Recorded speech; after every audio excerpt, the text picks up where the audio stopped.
Good afternoon, everybody. This is SO Chris 199, and I'm coming to you guys for another story.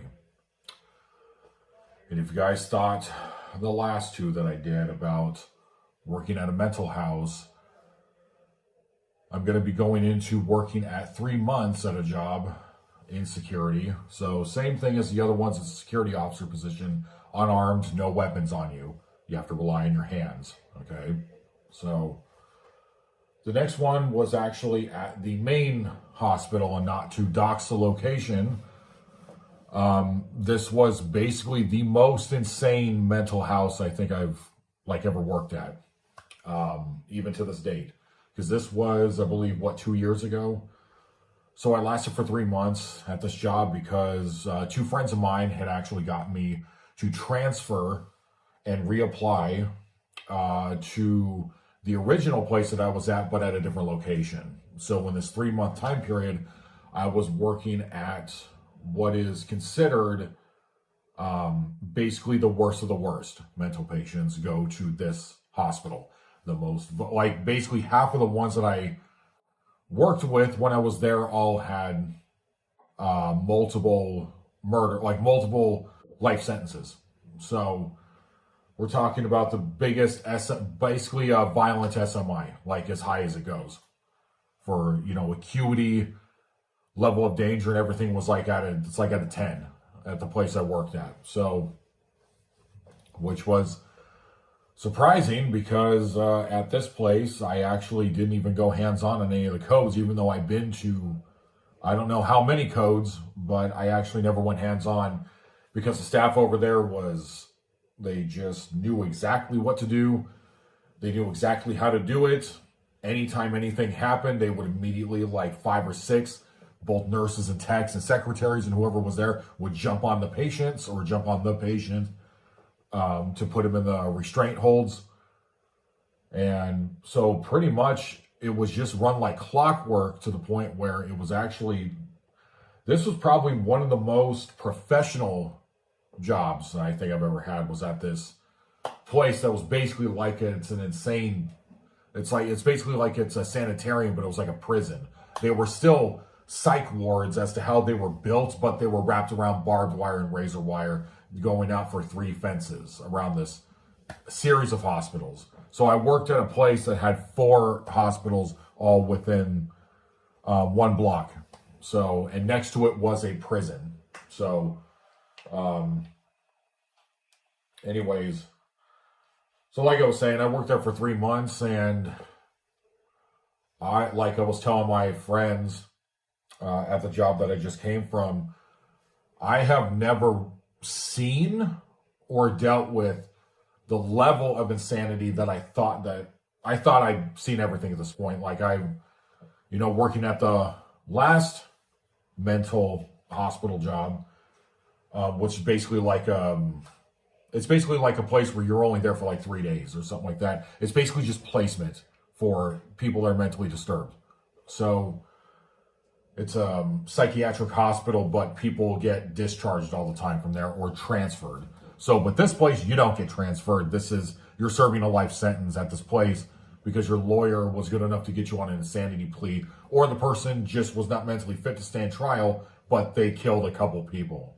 So that's the place I worked at. So I thought I'd seen everything at this job working for 2 years. At those 2 stories I told you guys about on the previous videos, at this job I went to, I've seen things I've never seen before. And like stuff that's like the level of insanity was like out of 10 at this place. Not to make this video too long, so I'll just talk to you guys about maybe like 2 or 3 things that I experienced. They told me while I was in training class, so in the back area, you have this thing called the strip. And this is where the patients that have been on, I guess, good behavior for I think it's like 3 days, it's like 72 hours of good behavior. These patients, because everybody there has like violent tendencies that are extreme. So But the people that didn't assault staff or each other or themselves or whatever were able to go to this thing called the Strip, which was like a fake bank. It was a bunch of vending machines behind like bars. I think one was a chapel. There was another thing that was like they had their own version of Starbucks in there, but it was run by one of the techs. But it was like all different names for things. Like basically like a tiny little city. That was where they were able to go. And one of them was a library along with a cafeteria. So one of the first stories that they told me is that it had happened recently when I went there, that one of the mental patients had ordered a tuna sandwich. This isn't funny. Ordered a tuna sandwich, went into the library, and as he took a book off the shelf and put it down, when he sat down, he took the entire tuna sandwich and he tried to shove the entire thing into his mouth to push it down his esophagus without chewing. And he choked to death. So, yeah, he died at the hospital. He died in the library because the staff there, the librarian and the other techs over there were not able to resuscitate him. So, anyways, so that's one. So here's another story. So, because just in that 3-month period, like so much happened there. It was like, it felt like I worked there for like a year. But anyways, I'll tell you another one. So in this specific hospital, they have an area that is specifically built for CP offenders. Okay. And I don't know what words to use exactly. It's basically we called them, the nickname was the Monsters Ward.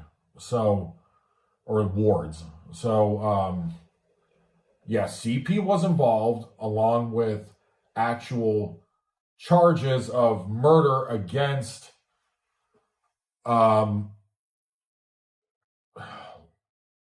don't know what word to use, that's like not going to get me banned. CP, but they acted upon it and unalived them. I'll put it like that. So, and it was like a lot of them in there with those kind of charges. And so, but they were very non-violent. Like there was hardly any, I don't even think I even heard of or seen one code gray in the entirety of the time I was there in that specific area. So I was like terrified, and I've told the story multiple times, but I don't think I've ever like told it on camera. So here's the story. It's my first time doing a patrol, and I had to go check the fire extinguishers in the top and the bottom floors. So for the site, it was 2 psych wards housing about maybe 80 patients, even though they're basically prisoners, but they were, ones that were not allowed to interact with anybody else unless it was male staff. So anyways, so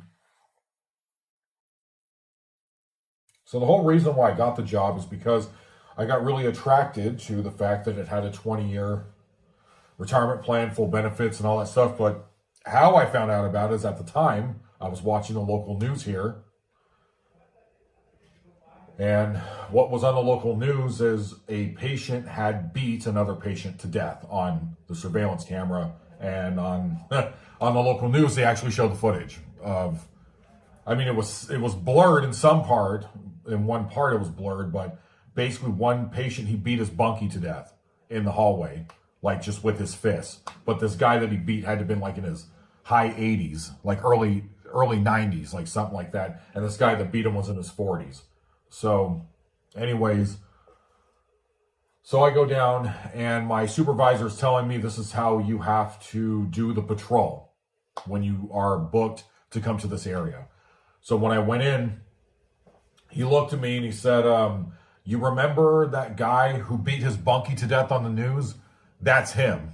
And I looked over, I was in the nurse's station. I looked over to the right, and standing by the door that you had to push open to go into the ward to do the patrol, to go check the fire extinguishers and the